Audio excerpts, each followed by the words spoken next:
So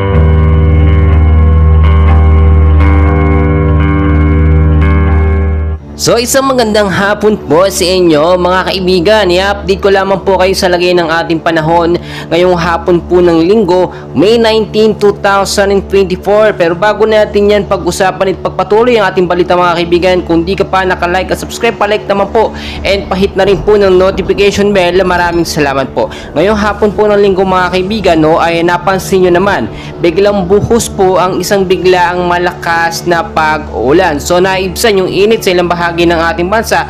Ang iba naman ay lalong uminit dahil nga po sa singaw na nanggagaling po sa lupa. So huwag kayong mag-alala mga kaibigan, may hypnosis po tayo ngayon galing sa Pag-asa weather system o weather condition natin ngayon mga kaibigan. Hypnosis, meron po tayong shear line na binabantayan o yung mainit po na hangin na pagsulubong, mainit malamig na pagsulubong po sa Karagatan Pasipiko. Yan po yung shear line mga kaibigan na nakaka-epekto sa extreme northern Luzon. Kasama din po dyan etong pong mainit na hangin na nanggagaling sa Karagatan Pasipiko or yung easterlies naman na nakaka-epekto po sa ilang bahagi ng ating bansa. Mga kaibigan, pangunahan ko na po kayo, as of now, wala pa naman tayong minomonitor na bagyo sa loob po ng Philippine Area of Responsibility. But take note mga kaibigan, may mga cloud cluster tayo na monitor. So kitang-kita nyo naman po sa ating pinaka-live radar, dyan po sa may bandang Silangang Mindanao.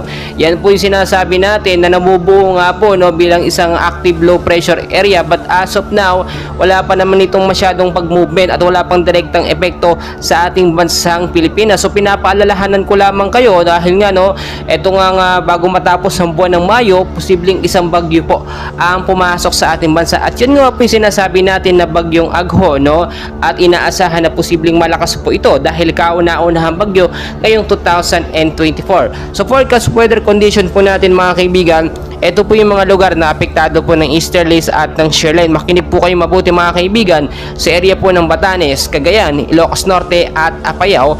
Weather condition, cloudy sky to scattered rain showers at thunderstorm po, Pagdating sa gabi, mag-ingat po kayo. Posibleng magkaroon ng mga isolated light rains to heavy rainfall. Bantayan po natin yan. So, posibleng impact po nito pagbabaha sa mababang lugar at landslide naman po doon sa matataas na lugar. So ngayon, linisin nyo na po yung mga kanal, yung mga esteroy, yung mga basura, tanggalin na po natin para makadaloy po ng maayos sa drainage yung mga tubig na nanggagaling po sa ulan kung sakasakali man po. Sa area ng Metro Manila po mga kaibigan, kasama na po dito ang ilang bahagi ng ating bansa. Maulap din po na kalangitan ng nararanasan ngayon. Posibleng hanggang bukas din po yan, Dulot naman po yan ng easterlies, kasama na po ang mga localized thunderstorm. So pagbabaha sa mababang lugar at landslide naman po doon sa mga landslide prone area mga kaibigan. Kahit wala pa namang bagyong monitor ngayon or binabantayan, maging handa na po tayo kaibigan, Hindi yung kung kailan darating yung bagyo saka pa lang tayo maghahanda. O yung mga nagbabalita about sa weather na merong bagyo, dahil yun naman talaga yung lumalabas, minsan nagbabago ng mabilisan po yung weather condition natin. So magpasalamat na lamang po tayo dahil na-update tayo sa lagay ng ating panahon. So mga kaibigan, patuloy ko po kayong i-update, and please wag na wag pong kakalimutan muna mag-like and subscribe. Maraming salamat po mga kaibigan.